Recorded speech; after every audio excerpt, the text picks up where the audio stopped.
Titwala station परिसरात no parking मध्ये उभ्या असलेल्या 53 दुचाकींवर वाहतूक शाखेची कारवाई।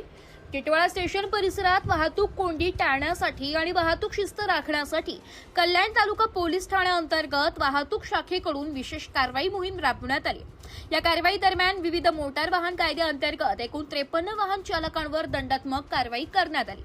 वाहतूक शाखेच्या या मोहिमेत नो पार्किंग मध्ये उभ्या करण्यात आलेल्या 40 दुचाकींवर कारवाई करण्यात आली।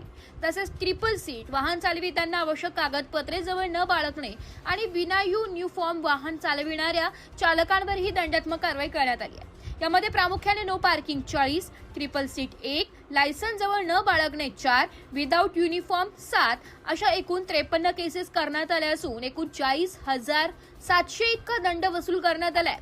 ही कारवाई पोलीस हवालदार पी.बी. घोरपडे, पोलीस शिपाई निलेश मोरे, पोलीस शिपाई अमित पवार आणि महिला पोलीस शिपाई वैशाली ढेरे यांनी केली आहे। वाहतूक नियमांचं उल्लंघन करणाऱ्यांविरोधात पुढील काळातही कठोर कारवाई सुरू राहणार असल्याचं वाहतूक शाखेकडून सांगण्यात आलंय।